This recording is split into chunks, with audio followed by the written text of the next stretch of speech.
Hello, my dear students. Welcome all of you to my class. We are doing the chapter 2 History Nationalisms in India. In today's video, we are going to talk about the features of civil disobedience movement, first roundtable conference, difference between non-cooperation and civil disobedience movement, social groups which participated in civil disobedience movement, main contribution and limitation of civil disobedience movement, and last but not least, sense of collective belonging. Let's begin our class with the first topic, and that is the main features of civil disobedience movement. In previous class already we have discussed about the Gandhiji's famous Dandi March. So Gandhiji along with his 78 followers walked nearly 375 km from Sabarmati Ashram to Dandi, and on 6th April Gandhiji reached Dandi, picked up a handful of salt and broke the salt law as a symbol of Indian people's refusal to live under British laws and as such under British rule. So Gandhiji inaugurated this movement. तो इसका effect क्या हुआ था? People broke salt law in many places. Foreign goods were boycotted. Liquor shops were picketed. Government servants resigned their jobs. Forest laws were broken. People refused to pay taxes. Arrest of Congress leaders like Abdul Ghaffar Khan. Gandhiji arrested also. More violent clashes began. Peaceful satyagrahis attacked. Women and children beaten and thousands arrested. Gandhiji called off the movement on 5th March 1931 under the Gandhi-Arvind Pact. He agreed to attend the second roundtable conference also. So it was restarted when Gandhiji returned from London. Means the civil disobedience movement restarted when Gandhiji returned from London, and it was finally called off in 1934. So now we're going to talk about the round table conference. तो क्या हुआ था round table conference पे? When the things began to take a violent turn, Mahatma Gandhi called off the movement. He signed a pact with Arvind on 5th March 1931. This was called the Gandhi-Arvind Pact. As per the pact, Gandhiji agreed to participate in round table conference in London. Government agreed to release the political prisoners. Gandhiji went to London in December 1931. The negotiations broke down and Gandhiji had to return with disappointment. When Gandhiji came back to India, he found that most of the leaders were put in jail. Congress had been declared illegal. Many measures were taken to prevent meetings, demonstrations, and boycotts. Mahatma Gandhi relaunched the civil disobedience movement. By 1934, the movement has lost its momentum. So salt satyagraha एक reason था, एक कारण था. उसका जो result क्या था? उसका रिजल्ट था civil disobedience movement. So the British government use repressive measures to crush this civil disobedience movement. Satyagrahis were imprisoned in large number. The Congress were declared illegal and major Congress leaders were put behind bars. तो in such volatile situation, British government ने क्या decide किया? To negotiate with Gandhiji. In 1931, a political agreement was signed between Mahatma Gandhi and the Viceroy of India on that time, Lord Irwin. The Gandhi-Irwin Pact spelled out certain specific action points to be initiated by the colonial government of India as well as Indian National Congress. तो remember जो अरविंद थे वो बहुत ही ज़्यादा एक बहुत ही diplomat इंसान थे. तो वो ऐसे ही जैसे प्रॉमिस कर दिया था कि डोमिनियन स्टेटस देंगे इंडिया को. Okay, apart from this agreement और क्या क्या हुआ था? Discontinuation of the civil disobedience movement by Indian National Congress, participation by the Indian National Congress in the Round Table Conference, release of prisoners arrested for participating in the civil disobedience movement, the removal of tax on salt as Indians were now allowed to produce, trade and sell salt legally and for their own private use. Our next topic is differences between non-cooperation and civil disobedience movement. Non-cooperation movement was launched between 1920 and 1922, while civil disobedience movement continued from 1930 to 1934. Non-cooperation movement was launched because of the anger of Jallianwala Bagh tragedy, and civil disobedience movement was launched to protest the arrival of the Simon Commission. People refused to cooperate with the government during the non-cooperation movement. People broke the laws during civil disobedience movement. Non-cooperation movement aimed for Swaraj or self-government. Civil disobedience movement demanded complete independence or Purna Swaraj.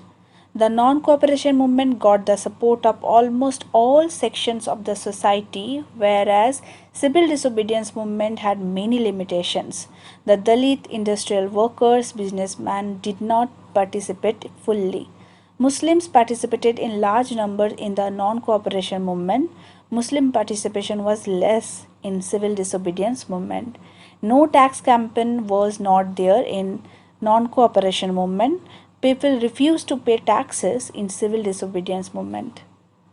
Now we are going to talk about the different viewpoints of the social groups in this movement. मतलब जो social groups थे उनका क्या viewpoint था about this civil disobedience movement. So rich peasant इनका क्या था viewpoint? Depression and fall in prices affect them badly. They demanded reduction in land revenue. Swaraj meant reduction of taxes for them only.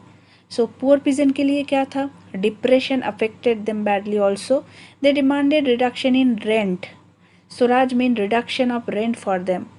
Business classes के लिए क्या था? They demanded protection against the import of foreign goods. They wanted a rupee sterling exchange rate that would discourage import. They formed the Indian Industrial and Commercial Congress in 1920. They also formed the Federation of Indian Chamber of Commerce and Industries. They gave financial help to movement and refused to sell the foreign goods. So जो business classes थे वो एक proper accurate रूपी Stirling exchange rate चाह रहे थे. तो ये क्या था कि इंडिया का करेंसी था रूपी और जो फॉरेन मतलब जो यूनाइटेड किंगडम लंदन है उनका करेंसी था स्टर्लिंग. तो इंडियन बिजनेसमैन को रूपी पे करना पड़ता था स्टर्लिंग को ख़रीदने के लिए. तो वो इम्पोर्ट जो है वो टैक्स जो है वो बहुत ही ज़्यादा पे करना पड़ता था for buying the sterling. So for industrial workers ये सिविल डिसोबीडियंस मूवमेंट क्या था? They were poorly paid, conditions of work were miserable. Swaraj meant better wages and working conditions for them. Railway workers and dockyards workers conducted strike. Workers in mines wore Gandhiji's cap and took part in rallies. Women. Women also participated in protest marches, manufactured salt and picketed foreign clothes and liquor shops. So Congress was reluctant to allow women to hold any position of authority within the organization. ये कांग्रेस का एक बहुत ही बड़ा drawback था. So we can see a large scale participation of women in civil disobedience movement. They protested marches, salt manufacturing, picketing foreign clothes and liquor shops, even went to jail, began to see service to nation as a sacred duty. So civil disobedience movement का क्या contribution था Indian struggle movement में? So civil disobedience movement was the first struggle to win Purna Swaraj और complete independence. It was based on non violence Satyagraha.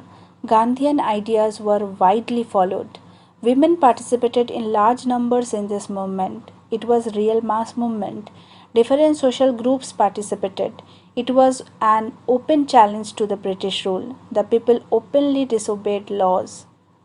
What were the limitations of this civil disobedience movement? Dalit did not participate in civil disobedience movement because the Congress did not give importance to their demands. Dr. B.R. Ambedkar, the leader of Dalits, formed an association in 1930 called the Depressed Classes Association. He clashed with Gandhiji. Pune Pact between the Gandhiji and B.R. Ambedkar in 1932 gave reserved seats in provincial and central councils for untouchable or Harijan, but were voted by general electorate. Many Muslims did not participate in it. They thought that the Congress was moving close to Hindu Mahasabha. Communal riots occurred in many places. Disunity between Hindus and Muslims started. Industrial workers' participation was minimum. So my dear children, we are going to talk about the last topic of this chapter, and that is the sense of collective belonging. So nationalisms, as we know, it spreads when people feel commonness among themselves. This happens when they believe that they belong to the same nations. But the question arises that how the people from different communities who have different belief, languages, and culture will come together to make the idea of a nation a reality.